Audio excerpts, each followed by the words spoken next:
देखो जल्द ही गेम के अंदर आ रहा है नए सीएस रैंक का सीजन और इस सीएस रैंक में सीजन में आपको जल्द से जल्द ग्रैंड मास्टर अचीव करना है। तो ये वाला वीडियो आपके लिए बहुत ज्यादा बेनिफिशियल रहेगा क्योंकि आज के वीडियो में मैंने आपको कुछ 7 ऐसे टिप्स बताई है जिसका यूज करके आप आराम से अपना गेम इंप्रूव कर सकते हो और इजीली अच्छा खासा पुश भी लगा सकते हो। और हाँ, वीडियो के एंड में मैंने आपको जो 7th टिप बताई है ना, वो तो आपके लिए बहुत ही ज्यादा इंपॉर्टेंट है। अगर आपके पास कोई परमानेंट स्क्वाड नहीं है, कोई भी साथ में खेलने के लिए नहीं है, तो बस वीडियो को पूरा देख लो, इसे बिल्कुल भी स्किप मत करना। आपको आपका परमानेंट स्क्वाड मिल जाएगा 101%। तो चलिए बिना देरी के स्टार्ट करते हैं वीडियो को और बढ़ते हैं टिप नंबर 1 की तरफ। देखो टिप नंबर 1 ना बड़ी सिंपल है और काफी ज्यादा बेसिक है, लेकिन इससे ही सबसे ज्यादा लोग इग्नोर कर देते हैं। वो क्या है? देखो जैसे ही सीएस रैंक का न्यू सीजन आएगा ना, लोग भाई आईडी लॉगिन करते हैं और सीधा खेलने के लिए शुरू करते हैं। लेकिन भाई आपको ये चीज नहीं करनी है। सीजन आने के 15-20 मिनट पहले आपको गेम लॉगिन करना है और जैसे मैं यहाँ पे ट्रेनिंग ग्राउंड में खेल रहा हूँ ना,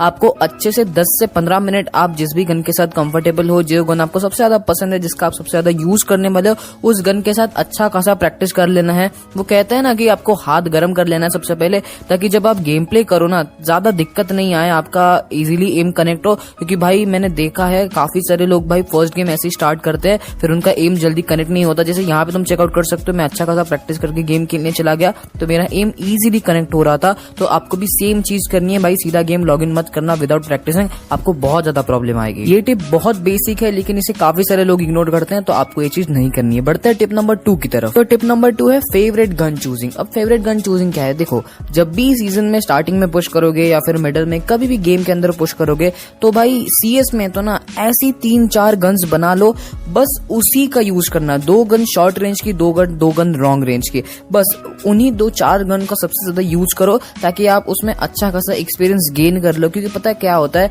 अगर आपने कुछ नई नई गन्स के साथ ट्राई किया तो शायद ऐसा हो सकता है कि आपको फायर पावर कम हो जाए या फिर आपका जो किल रेशियो होता है वो बड़ा कम हो जाए। तो आपको ये चीज नहीं करनी है, ठीक है। फेवरेट गन चुन लो। जैसे मैं इस सीजन में सबसे ज्यादा AK, MP40, MP5 और स्कारल का यूज कर रहा हूँ, तो आप अपने हिसाब से आपको जो गन सही लगता है वो यूज करो। अब मेरे पास तो गन स्किन्स है, अगर आपके पास गन स्किन्स नहीं है तो जो हाई डैमेज गन्स होती है ना, उसका यूज करो। अगर आपने ऐसा कर लिया ना, तो आपको आपकी गेम के अंदर काफी ज्यादा इंप्रूवमेंट दिखती हुई नजर आएगी।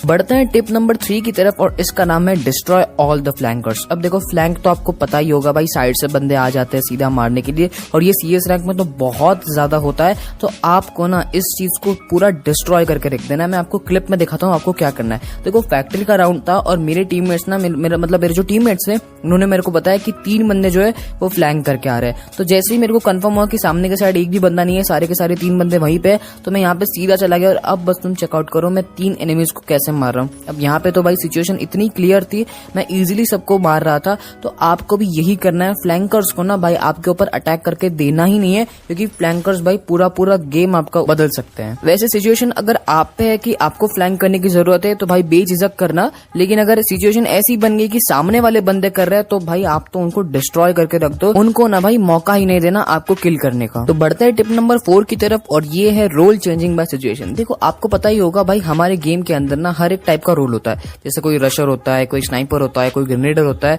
और काफी सारे अलग अलग रूल्स भी हैं।